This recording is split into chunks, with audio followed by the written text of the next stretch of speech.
and welcome. My name is Michael Slonecker, and in this video, I'll be describing and addressing 3 issues that I've seen with church staff.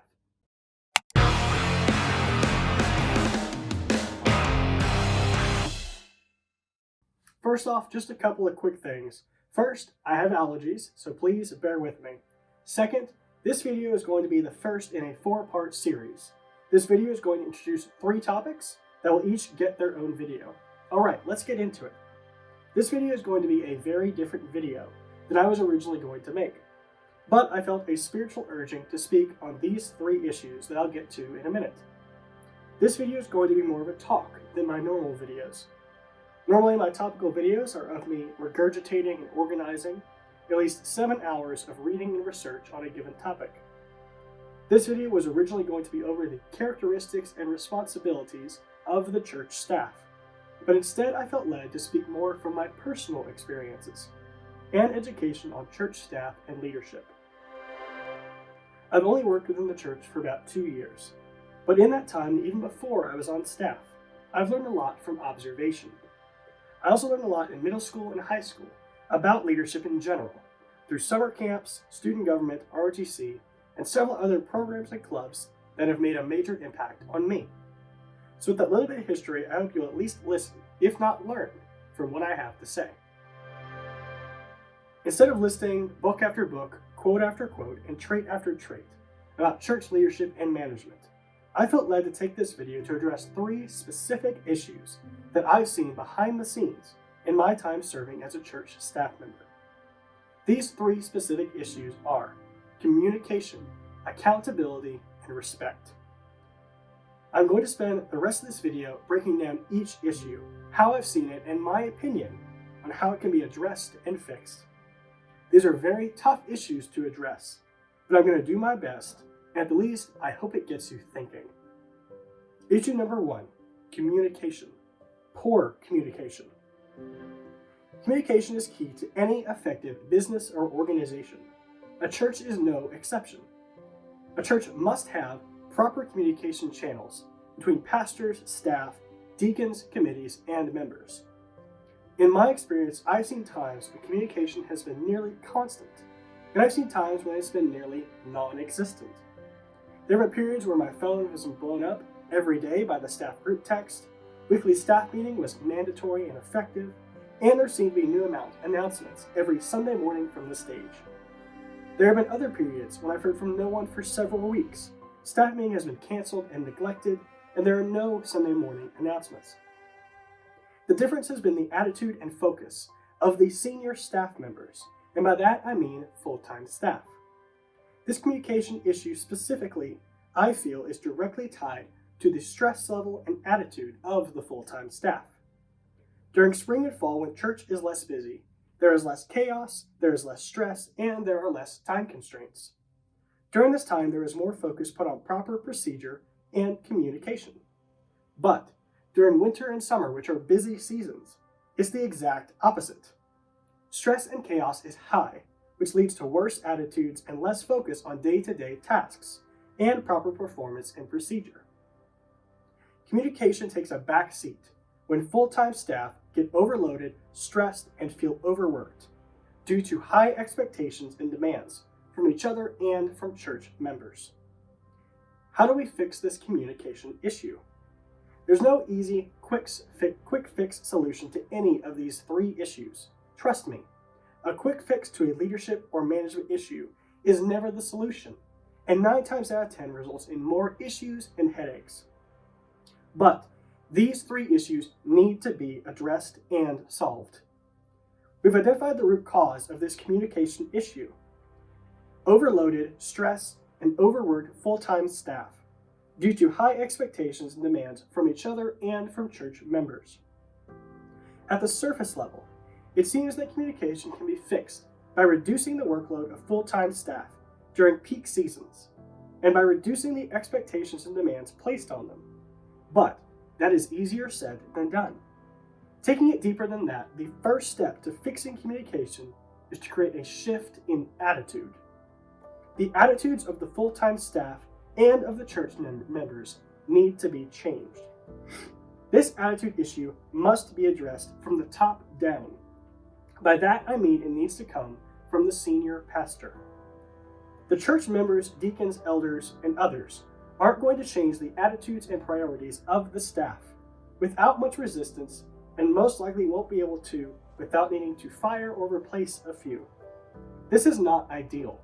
The smoothest, easiest, and least confrontational way to change the attitudes of a staff and congregation is for the senior pastor to be the instrument of change.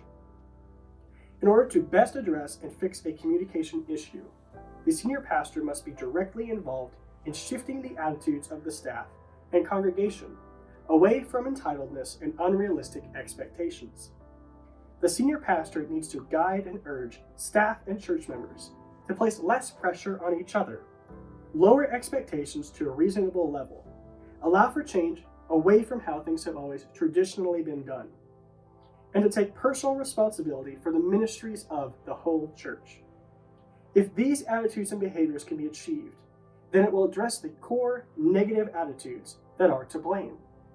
And it will address the surface level problems of overworked staff trying to meet unrealistic expectations, and proper communication can be restored. Once communication is restored, it then needs to be maintained to keep it from diminishing again when winter or summer roll around again. Issue number 2, accountability. The second issue is a lack of accountability.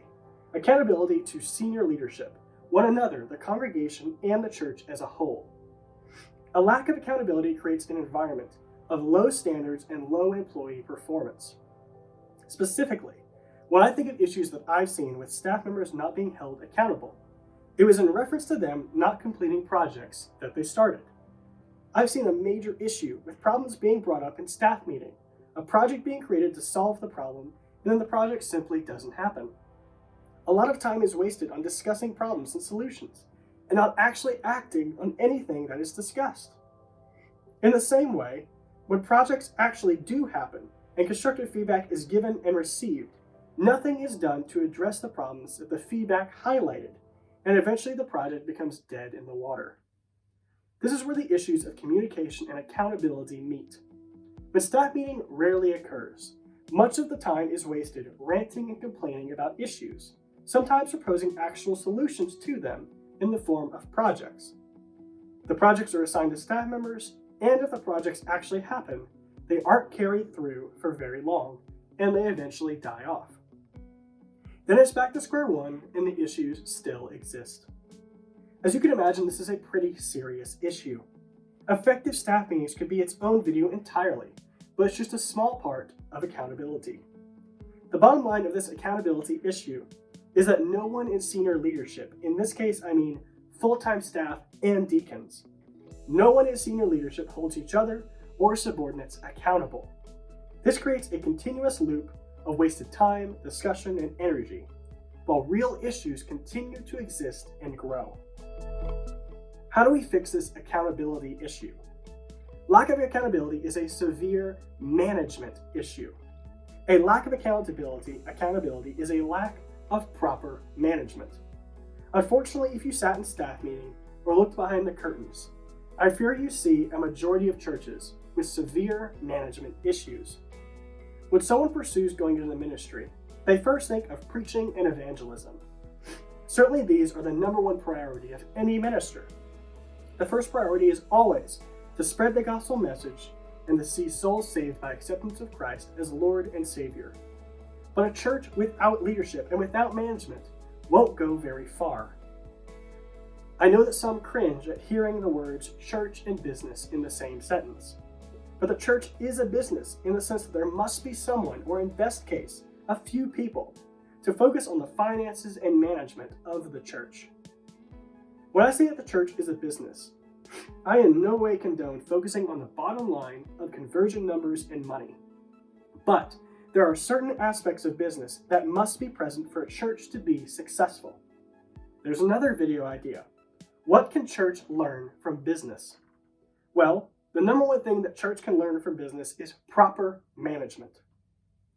Now, the approaches to fixing an accountability issue in a church can be done a bit differently than trying to fix a communication issue. In my opinion, a communication issue is a much smaller problem compared to an accountability issue. When I talked about solving a communication issue from the top down, I said that because a senior pastor, no matter what, will want to have proper communication. It's not a hard sell to get a pastor involved in fixing that. A communication issue is not a big enough problem to get deacons involved and potentially have confrontations and job firings. But I would say that accountability is a much bigger problem. If accountability is not present in the staff of a church, the first step should be for the senior pastor to get involved and have one-on-one discussion with the staff members addressing the issue. But in this case, if the senior pastor is not aware of and chooses not to address the accountability issue, then I feel it would be appropriate to involve the deacons of the church. The deacons, at least according to most church bylaws, are designed to be the voice of the congregation.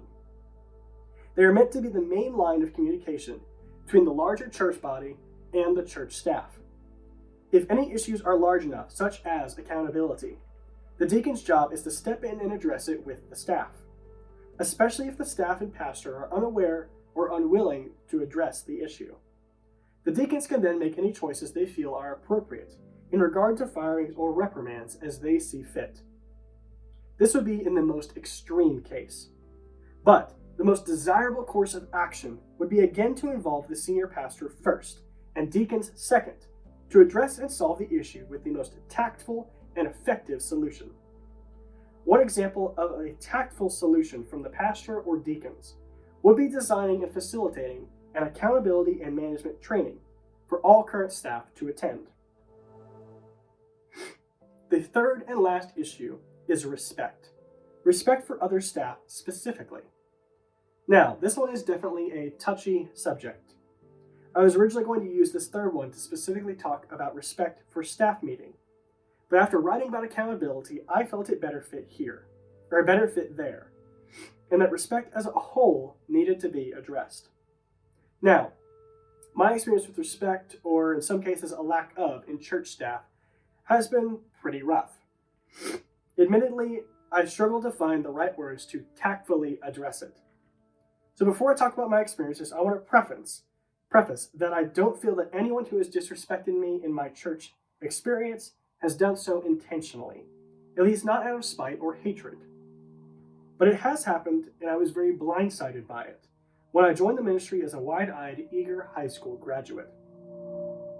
In my church experience, I have seen on numerous occasions where myself or someone else has felt a spiritual calling and passion to do something, only to be shut down abruptly and told we were unfit to do so because of our age, lack of degrees, or lack of experience. I want to specifically call out 1 Timothy 4:12.